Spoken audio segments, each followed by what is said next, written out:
লাগাতার ভারত দখলের হুমকি বাংলাদেশের তরফ থেকে দেওয়া হচ্ছে পূর্ব পাকিস্তান এবং পশ্চিম পাকিস্তান। এই দুই ক্ষেত্রেই, দুই সীমান্তেই ঢেলে সাজানো হচ্ছে সীমান্তকে। বাংলাদেশের এই মুহূর্তের বাবা পাকিস্তান। দিল্লির সঙ্গে সংঘাতে যাওয়ার সিদ্ধান্ত নিয়েছে বাংলাদেশ সরকার। পাকিস্তান রাষ্ট্রদূতের সঙ্গে বৈঠকে বসেন বাংলাদেশের সেনাবাহিনী। পাকিস্তানের কাছ থেকে F-16 যুদ্ধ বিমান ধার দেওয়ার অনুরোধ জানানো হয়েছে।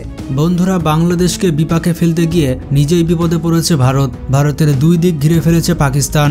ভারতের একদিকে রয়েছে পাকিস্তান আর অন্যদিকে রয়েছে বাংলাদেশ। বাংলাদেশ পাকিস্তান এখন ভাই ভাই হয়ে গিয়েছে। বাংলাদেশ পাকিস্তানের সাথে যত ভালো সম্পর্ক করবে ভারত ততই কোণঠাসা হবে। ভারতীয় মিডিয়াতে দেখাচ্ছে পশ্চিম পাকিস্তান এবং পূর্ব পাকিস্তানের সীমান্ত ঢেলে সাজানো হচ্ছে। সেখানে নোটাম জারির পরিপ্রেক্ষিতে যেটা হয়েছে যে কোনোভাবেই সেখানে গোটা এলাকাকে নো ফ্লাইং জোন করে দেওয়া হয়েছে এবং এ যাবৎকালের সবথেকে বড় যে বায়ুসেনার মহড়া পাকিস্তান সীমান্তে আমরা করতে যাচ্ছি 100 জেট ফাইটার নিয়ে। পাকিস্তান সীমান্তে একেবারে বাংলাদেশের এই মুহূর্তের বাবা পাকিস্তান, তাদের একেবারে বুকের ওপর দাঁড়িয়ে আমাদের বিমান মহড়া চলবে এই ডিসেম্বর মাস থেকে শুরু করে, শেষ থেকে শুরু করে জানুয়ারি ফার্স্ট উইক পর্যন্ত প্রায় 10 থেকে 12 দিন। কথায় আছে চোরের মন পুলিশ পুলিশ। ছাত্র জনতার নতুন বাংলাদেশকে চটিয়ে এবার উল্টো ফেসে গিয়েছে ভারত নিজেই। বাংলাদেশের গণ অভ্যুত্থানের পর থেকেই বাংলাদেশ বিরোধী একের পর এক ষড়যন্ত্র করে গিয়েছে। তবে লিমিট ছাড়িয়ে গিয়ে যখন বাংলাদেশের স্বাধীনতা এবং সার্বভৌমত্বে আঘাত করার চেষ্টা করেছে, তখন বাংলাদেশ উল্টো মরণ কামড় বসায়। বাংলাদেশকে নিয়ে ভারতের এতদিন যে ভয় ছিল, এবার যেন সেটাই সত্যি হচ্ছে। বাংলাদেশকে যুদ্ধে উস্কানি দেওয়া ভারতকে শায়েস্তা করতে এবার ডক্টর মোহাম্মদ ইউনূসের পাশে পাকিস্তান। নতুন বাংলাদেশের নতুন কৌশলে ব্যাক ফুটে চলে গিয়েছে দাদারা। পশ্চিম বাংলার দাদারা ভেবেছিল বাংলাদেশকে যুদ্ধের হুমকি দিয়ে ভয় পাইয়ে দিবে, কিন্তু নতুন বাংলাদেশ যে তাদের কলিজা কাঁপিয়ে দিবে এই বিষয়টি তারা কল্পনা করতে পারেনি। বাংলাদেশকে আক্রমণ করলে ভারতের একসাথে দুই দিক থেকে পাল্টা আক্রমণ করা হবে। পাকিস্তান বাংলাদেশ যৌথভাবে ভারতকে শায়েস্তা করতে প্রস্তুত। আর বাংলাদেশ পাকিস্তানের বোনাস হিসেবে রয়েছে চায়না।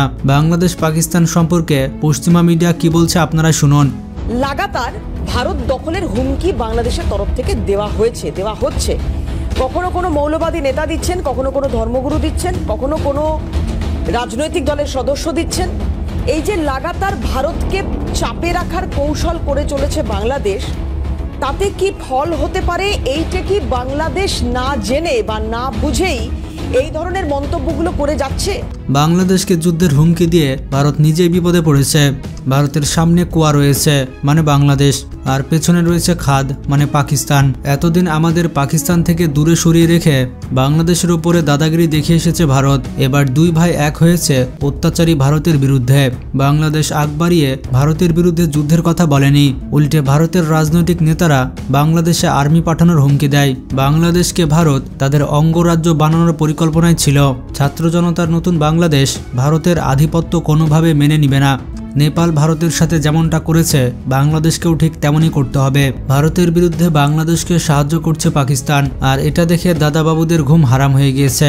বাংলাদেশ এবং পাকিস্তানের সম্পর্ক নিয়ে কটাক্ষ করছে পশ্চিম বাংলার মিডিয়া। কলকাতার মিডিয়া সম্পর্কে আর কি বলবো, আপনারা এখন ভালো মতো জেনে গিয়েছেন কলকাতার মিডিয়া কি। পাসপোর্ট কেড়ে নিয়ে বাংলাদেশে হিন্দু নির্যাতনের মন গড়া কাহিনী বলাতে বাধ্য করছে ভারতীয় প্রচার মাধ্যম। বাংলাদেশকে সব ধরনের সাহায্য করছে পাকিস্তান। সামরিক দিক থেকে এবং অর্থনৈতিক দিক থেকে পাকিস্তান এখন বাংলাদেশের পাশে। এমনকি ভারতীয় মিডিয়া বলছে ইন্ডিয়াকে মারতে পাকিস্তানের কাছে F-16 যুদ্ধ বিমান ভিক্ষা চেয়েছে ডক্টর ইউনূস। ওই বৈঠকেই পাকিস্তানের কাছ থেকে F-16 যুদ্ধ বিমান ধার দেওয়ার অনুরোধ জানানো হয়েছে। পাকিস্তানের রাষ্ট্রদূত আশ্বস্ত করেছেন বিষয়টা রাওয়ালপিন্ডিতে জানাবেন তিনি। হাসিনা সরকারের পতনের পর থেকে অস্থির পরিস্থিতির মধ্যে দিয়ে যাচ্ছে বাংলাদেশ। শোনা যাচ্ছে ইউনূস সরকার পাকিস্তান থেকে ব্যাপক পরিমাণ গোলা বারুদ এবং বিস্ফোরক আমদানি করতে চলেছে। শেখ হাসিনার বিদায়ের পর বর্তমানে রাজনৈতিক অস্থিরতার মধ্যে দিয়ে যাচ্ছে বাংলাদেশ। তারা হয়তো ভুলে গিয়েছে বাংলাদেশ ভিক্ষা চায় না, বাংলাদেশ কিনে নেয়। ভারত হয়তো ভেবেছিল তাদের মুখ থেকে হুমকি শুনে বাংলাদেশ হয়তো তাদের গোলামি করা শুরু করে দিবে, কিন্তু তারা ভুলে গিয়েছে এটা পুরনো বাংলাদেশ নয়।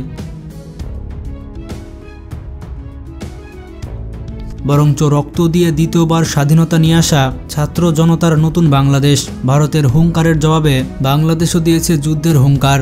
পাকিস্তানের সাথে মিলে ভারতের বিরুদ্ধে যুদ্ধের প্রস্তুতি নিচ্ছে বাংলাদেশ সেনাবাহিনী, এমনটাই দাবি করছে পশ্চিম বাংলার মিডিয়াগুলো। পাকিস্তানের রাষ্ট্রদূতের সাথে বাংলাদেশের সেনাপ্রধান বৈঠক করেছে, এরকমটা তারা নাকি গোপন সূত্রে জানতে পেরেছে। সূত্রের খবর, 3রা নভেম্বর রাতে বাংলাদেশে নিযুক্ত পাকিস্তান রাষ্ট্রদূতের সঙ্গে বৈঠকে বসেন বাংলাদেশের সেনাবাহিনী। তাতেই নাকি যুদ্ধের বিষয়ে নানা কথা বা আলোচনা হয়ে থাকতে পারে। তথাকথিত হিন্দু নির্যাতনের অজুহাত দেখিয়ে বাংলাদেশের শান্তিরক্ষী বাহিনী পাঠানোর পরিকল্পনা ছিল ভারত। এই বাংলাদেশ যে 1971 সালের বাংলাদেশ নেই,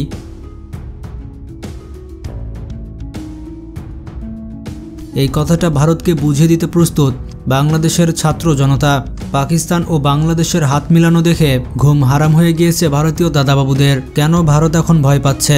কিভাবে ভারত বাংলাদেশকে যুদ্ধের হুমকি দিয়ে এখন নিজে ফেঁসে গিয়েছে? পশ্চিম বাংলার মিডিয়া একের পর এক ভুয়া নিউজ করেই চলেছে। আপনারাই শুনুন কি বলছে। পশ্চিম বাংলার এক একটা মিডিয়া বলছে বাংলাদেশ আগ বাড়িয়ে ভারতের সাথে যুদ্ধের প্রস্তুতি নিচ্ছে, অথচ স্বৈরাচার সরকার পতনের পর থেকে ভারত বাংলাদেশের বিরুদ্ধে একের পর এক ষড়যন্ত্র করতে শুরু করে। ডক্টর মোহাম্মদ ইউনূস সমমর্যাদার ভিত্তিতে বন্ধুত্বের প্রস্তাব দিয়েছিল, তবে ভারতের কোনো বন্ধুর দরকার নেই। ভারত কোনো বন্ধু চায় না, ভারত চায় গোলাম। আর এর জন্য ভারত সাড়া দেয়নি। বাংলাদেশের নতুন সরকারকে উৎখাত করতে ভারত একের পর এক ষড়যন্ত্র করে এবং ব্যর্থ হয়।